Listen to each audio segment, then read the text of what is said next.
Hello students, welcome to chemistry classes. अभी ना हमारा मोल ऑलमोस्ट कंप्लीट हो चुका है इस लेवल के ऊपर। एक्चुअली मोल कंप्लीट कभी भी नहीं होता, ये रिएक्शंस के साथ चलता रहता है बस। अब जैसे आपके अलग अलग चैप्टर्स आएंगे फ्यूचर के अंदर, तो उन चैप्टर्स में सब में मोल कंसेप्ट चलना ही चलना है। हाँ, हमें मोल को बेसिक लगाना आ गया, तो मोल में हमने mass, number, volume of gases पढ़ा, P equal to NRT equation पढ़ी है ना। फिर हमने उसको कंसंट्रेशन ऑफ सॉल्यूशंस के ऊपर अप्लाई किया, molarity, molality, normality, mass fraction, mole fraction, ppm है ना, परसेंटेजेस, लीटर स्ट्रेंथ, इन सब कंसंट्रेशंस के ऊपर हमने और उनके रिलेशंस किया। फिर डाइल्यूशन इक्वेशन हमने लगाई, नॉर्मेलिटी ऑफ मिक्सिंग लगाई, फिर केमिकल इक्वेशन को ग्राम इक्विवेलेंट मेथड से बैलेंस किया, फिर इक्वेशंस की स्टोइचियोमेट्री में मास, वॉल्यूम, नंबर रिलेशनशिप्स हमने सीखे। फिर मास नंबर वॉल्यूम रिलेशनशिप सीखते सीखते हमने उनके ग्राम इक्विवेलेंट कॉन्सेप्ट भी सीखे। फिर उसको न्यूमेरिकली हमने मोल से, मास से, वॉल्यूम से, ग्राम इक्विवेलेंट मेथड से इक्वेशन सीखी। फिर हमने लिमिटिंग रिएजेंट कॉन्सेप्ट सीखा कि अगर आपके दो रिएक्टेंट रिएक्ट कर रहे हैं तो one of them is the limiting reagent, other is access reagent, कैसे लिमिटिंग रिएजेंट प्रोडक्ट्स को बनाता है, ये सब हमने देखा। फिर फॉर्मूलेज वगैरह हमने बनाने सीखे इक्विवेलेंट मेथड से, एम्पेरिकल एंड मॉलिक्यूलर फॉर्मूलेज हमने सीखे। तो ये हमारा एक बेसिक मोल बन जाता है।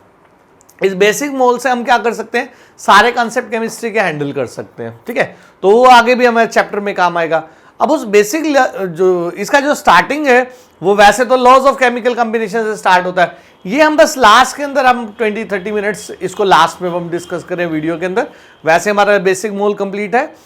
फिर ये चैप्टर टू चैप्टर भी चलता है, जैसे आपको KMnO4, हाइड्रोजन परऑक्साइड, ओजोन की, K2Cr2O7 की है ना, तो हाइड्रोजन की, ऑक्सीजन की, बहुत सारे केमिकल्स की प्रॉपर्टीज पता लगती जाती हैं, तो आपका मोल और डेवलप होता चला जाता है।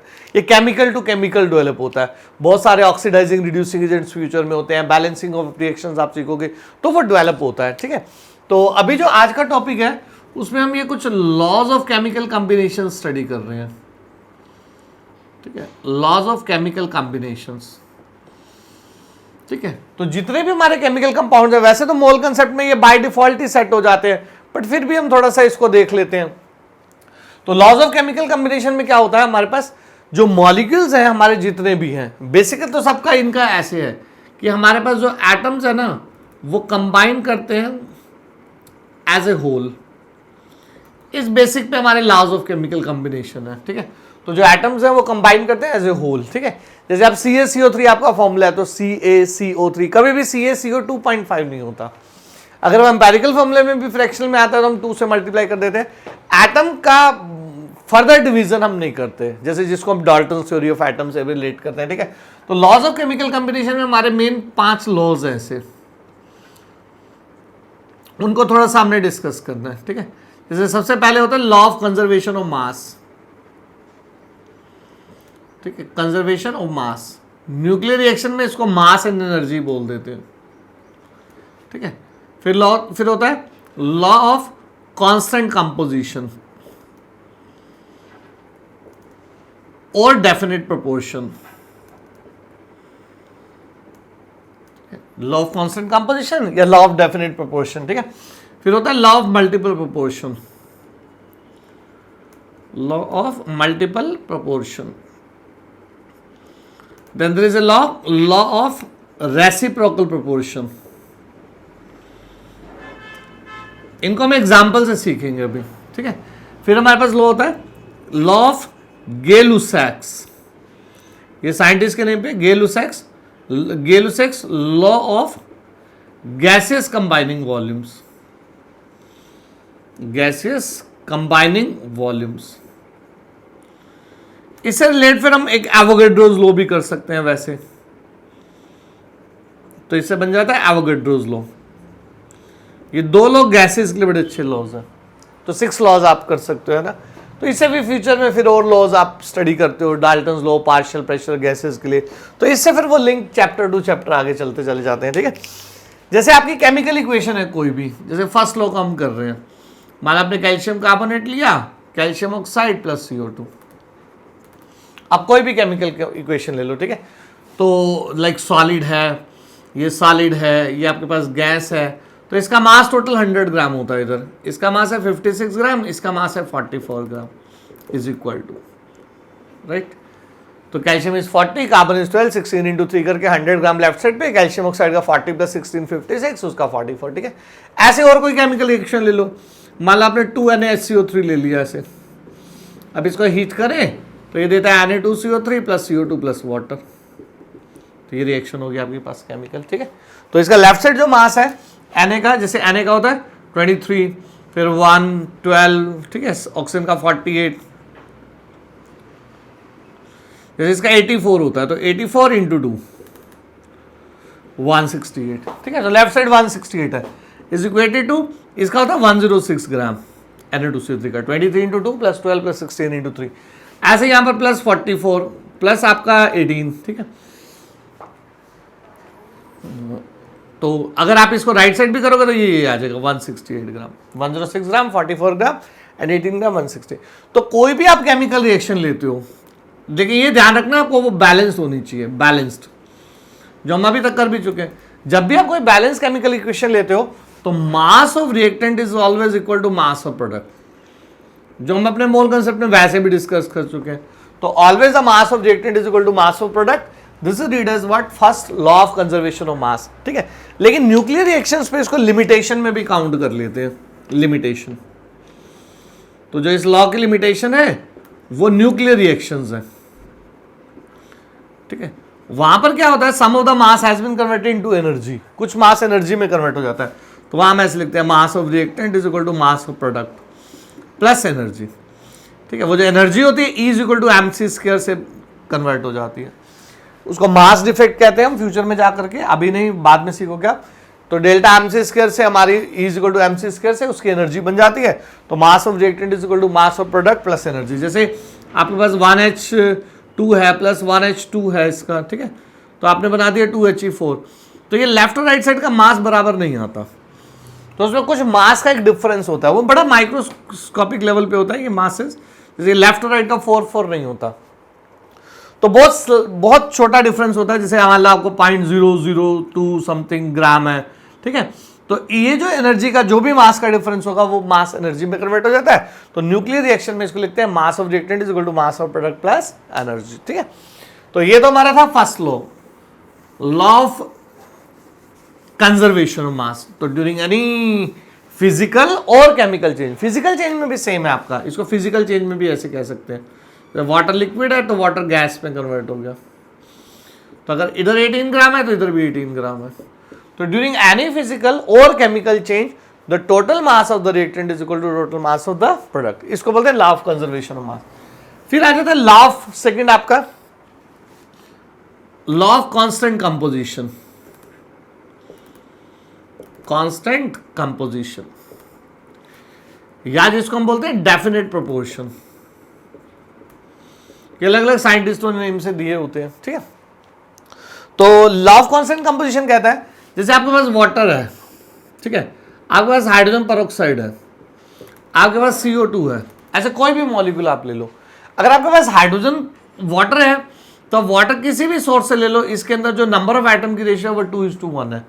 अगर आप इसको मास में कहते हो तो ये रेशियो है 2:16, या जिसको हम 1:8 भी कहते हैं, ये मास की रेशियो है, राइट। ऐसे हाइड्रोजन पेरोक्साइड लेते हो तो इसमें एटम की रेशियो 1:1 है, मास की रेशियो कहते हो तो 2:2 आपकी 32 होगी, मतलब 1:16। तो अगर 1:16 हाइड्रोजन ऑक्सीजन की रेशियो है और 1:8 है, तो 1:8 तो आपको दिखाता है वाटर, 1:16 आपको दिखाता है हाइड्रोजन पेरोक्साइड। जैसे CO2 है, इसमें 1:2 रेशियो में है नंबर ऑफ एटम्स की रेशियो, हम मेन मास की डिस्कस कर रहे हैं, तो ये 8:32 ऐसे, ठीक है। कार्बन का मास कार्बन का मास 12, ऑक्सीजन का 32 ऐसे, ठीक है। तो वो आप क्या जाती है 3:8 ऐसे, ठीक है। तो एनी केमिकल कंपाउंड, तो law of constant composition, any chemical compound आप कोई भी ले लेते हो, चाहे वो सॉल्ट ले लो आप, चाहे CaCO3 ले लो आप, ठीक है। जैसे मान लो आपने CaCO3 ले लिया, ठीक है, जिसको हम चौक या कैल्शियम कार्बोनेट ट्रीट करते हैं, तो ये 40 है, 12 है, ऐसी 48 है, ठीक है। तो ये आपका 10:3:12, ये इस रेशियो में आ गए, ठीक है। तो any chemical compound obtain from any source, obtain from any source, उसको आप किसी भी सोर्स से ले लो, ठीक है। जैसे इनके न्यूमेरिकल्स भी होते हैं, लाइक फर्स्ट में आपके पास है, तो फर्स्ट में आपके न्यूमेरिकल क्या करना है आपने, बस वहां तो mass of reactant is equal to mass of product करना होता है, इजी न्यूमेरिकल। इसके साथ साथ मैं हिंट देता रहूंगा, छोटे छोटे लेवल के आप समझ सकते हो। Any chemical compound obtain from any source, ठीक है। जैसे आपने वाटर ले लिया, मान लो वाटर वेल से ले लो, टैप से ले लो, रेन वाटर ले लो, कहीं से भी ले लो इसको, किसी भी सोर्स से, ठीक है।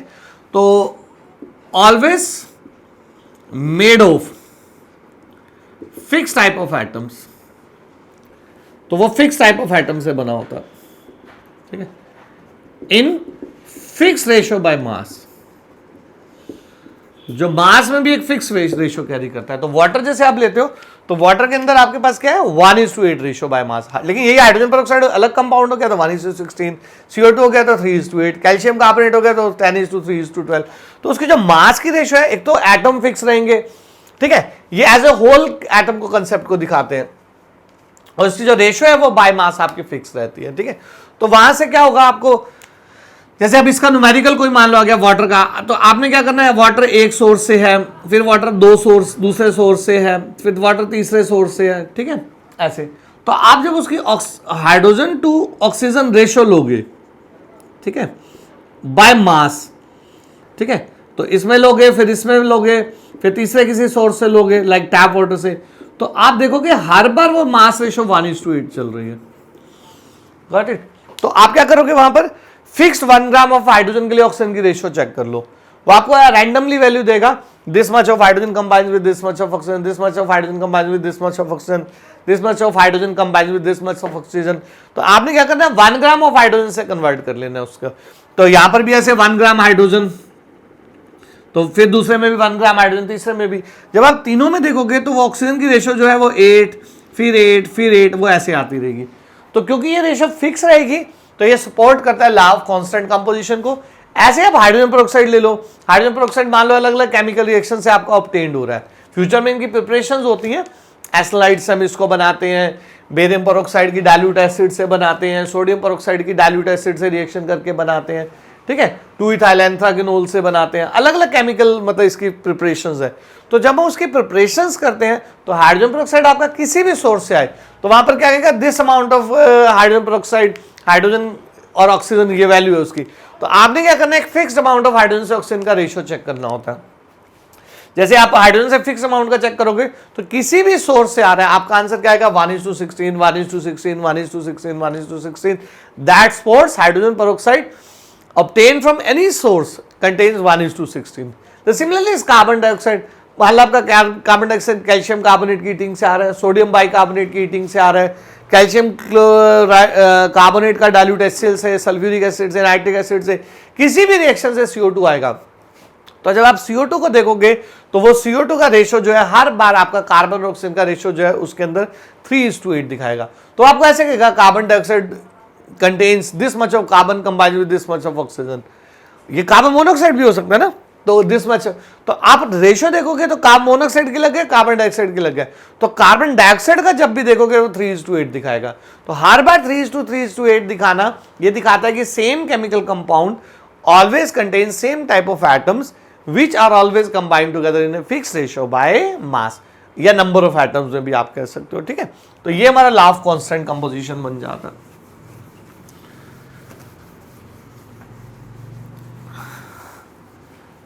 फिर जैसे आपका थर्ड आता है लॉ ऑफ मल्टीपल प्रोपोर्शन,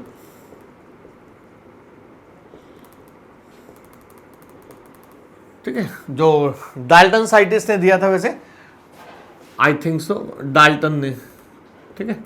तो लॉ ऑफ मल्टीपल प्रोपोर्शन, जैसे आपके पास हाइड्रोजन और ऑक्सीजन है, ठीक है, ऐसे आपके पास कार्बन एंड ऑक्सीजन है, ठीक है, या आपके पास नाइट्रोजन एंड ऑक्सीजन है, nitrogen and oxygen.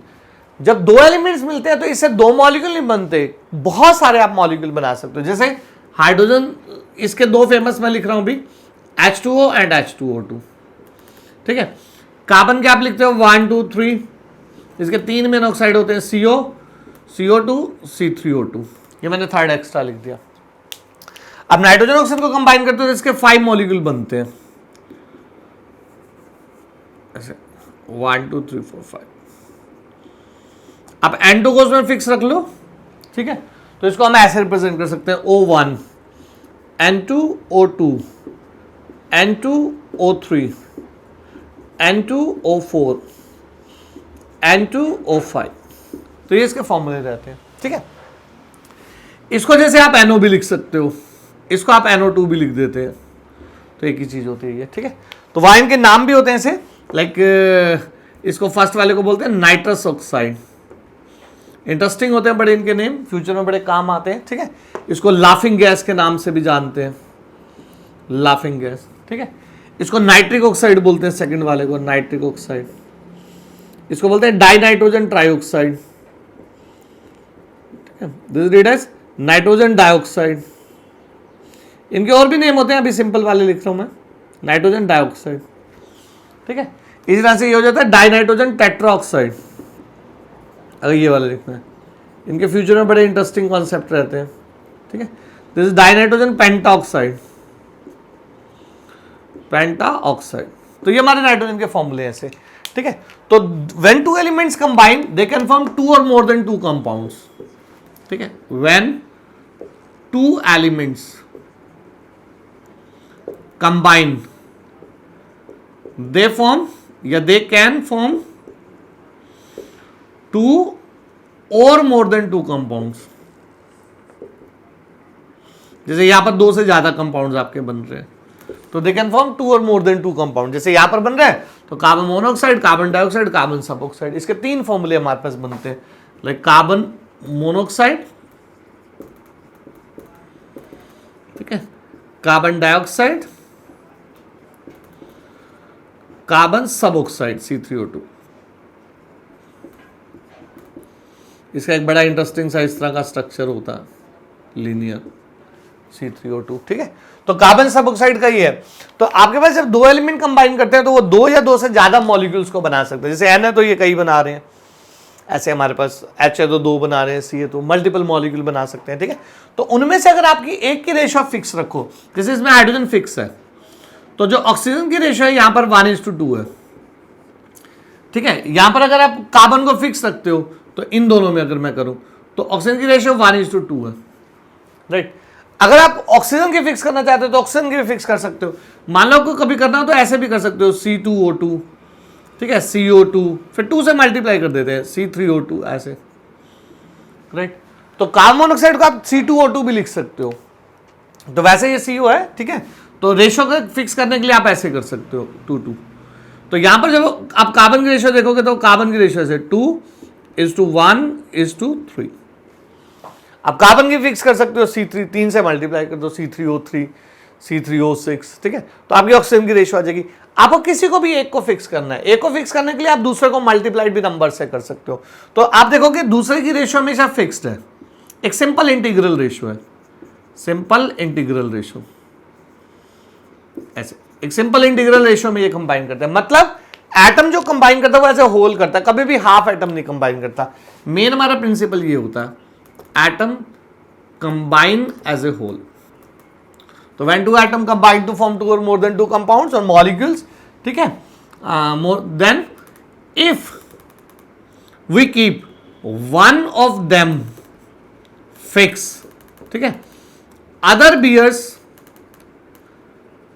A simple integral ratio, simple integral ratio. तो जो दूसरा है वो सिंपल इंटीग्रल रेशो कैरी करता है। जैसे आपने N2 को फिक्स कर दिया, मान लो आपके पास NO दिया हुआ है तो आप इसको फिक्स कैसे कर सकते हो, N2O2, क्योंकि आपके पास बाकी में 2 है। जैसे NO2 है तो आप N2O4 लिख सकते हो, N2 फिक्स कर लिया। तो जब ऑक्सीजन की यहाँ रेशो देखोगे तो वो कैसे है, 1:2:3:4:5 ऐसे, ठीक है। सेम काम आप ऐसे करोगे, मान लो आपको अलग अलग मॉलिक्यूल देता है 2 या 3, जैसे ये 2 मॉलिक्यूल दे दिए कोई भी उठा करके, राइट। तो आपको कहेगा this amount of nitrogen combined with this oxygen, this amount of nitrogen combined with this oxygen.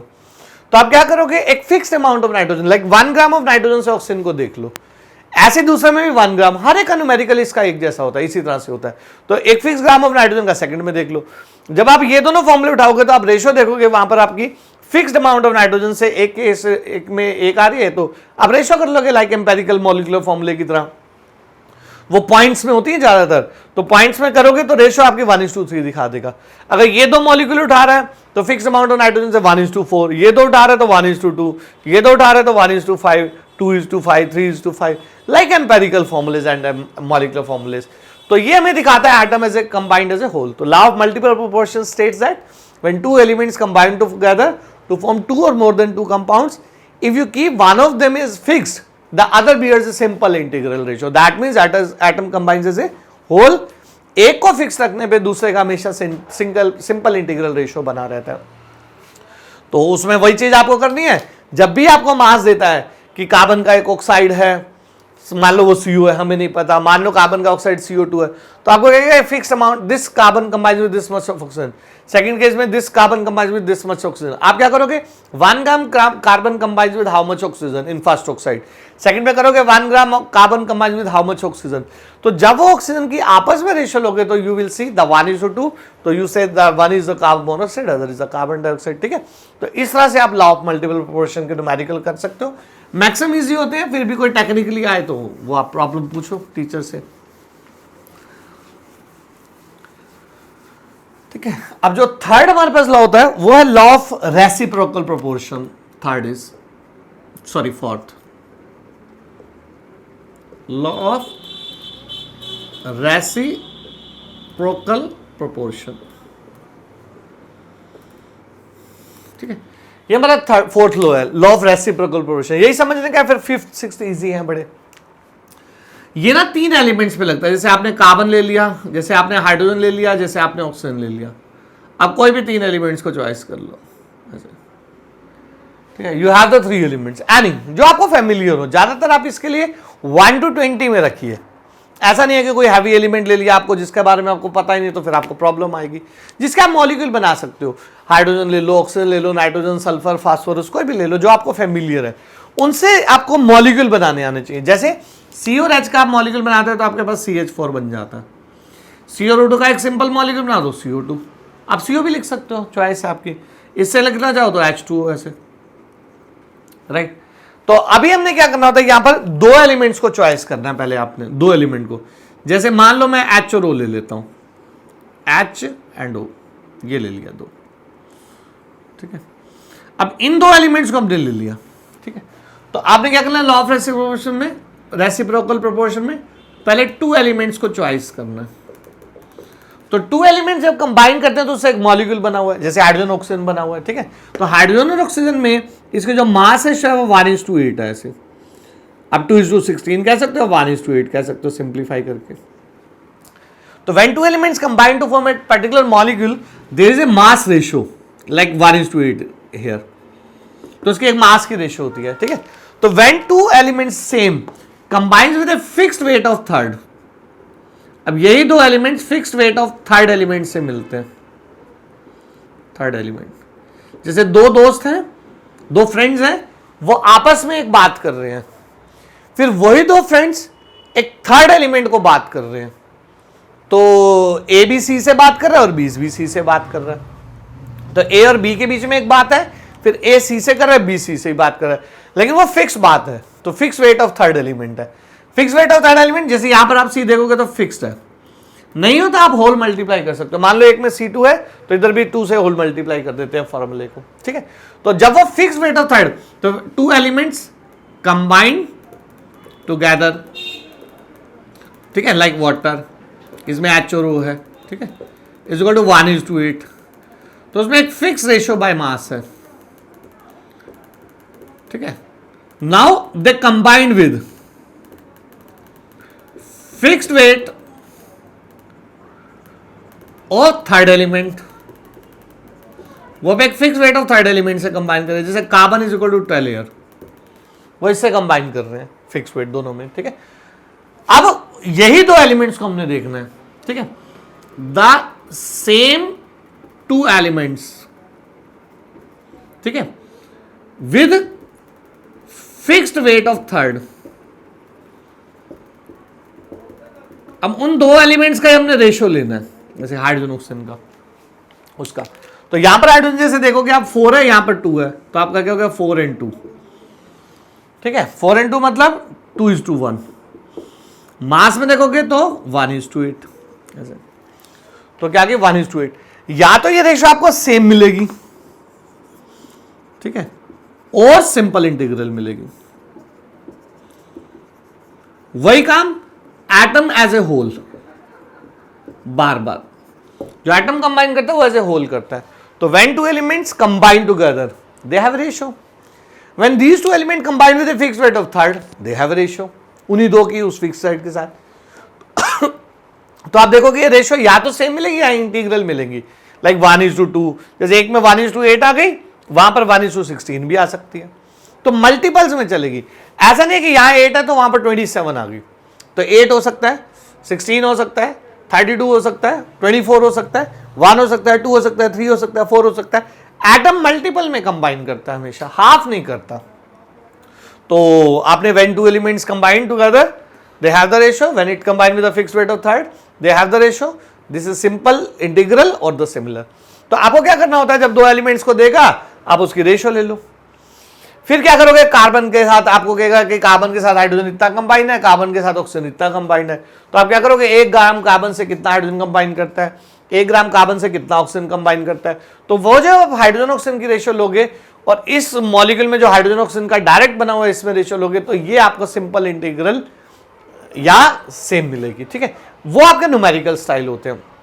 तो आप क्या करोगे न्यूमेरिकल के लिए, आपको कहेगा दो एलिमेंट मिलकर के एक रेशियो कैरी करते हैं, तो आपने हाइड्रोजन ऑक्सीजन की रेशियो ले ली। फिर आपको कहेगा कार्बन से हाइड्रोजन इतना कंबाइन किया हुआ है, कार्बन से ऑक्सीजन इतना, तो 1 ग्राम कार्बन से कितना हाइड्रोजन कंबाइन किया हुआ है, आप उसको बस इस कंसेप्ट में करोगे, 1 ग्राम कार्बन के साथ हाइड्रोजन कितना कंबाइन किया हुआ है। ऐसी 1 ग्राम आपके पास ऑक्सीजन से कितना हाइड्रोजन कंबाइन किया हुआ, 1 ग्राम कार्बन से कितना ऑक्सीजन कंबाइन किया गया।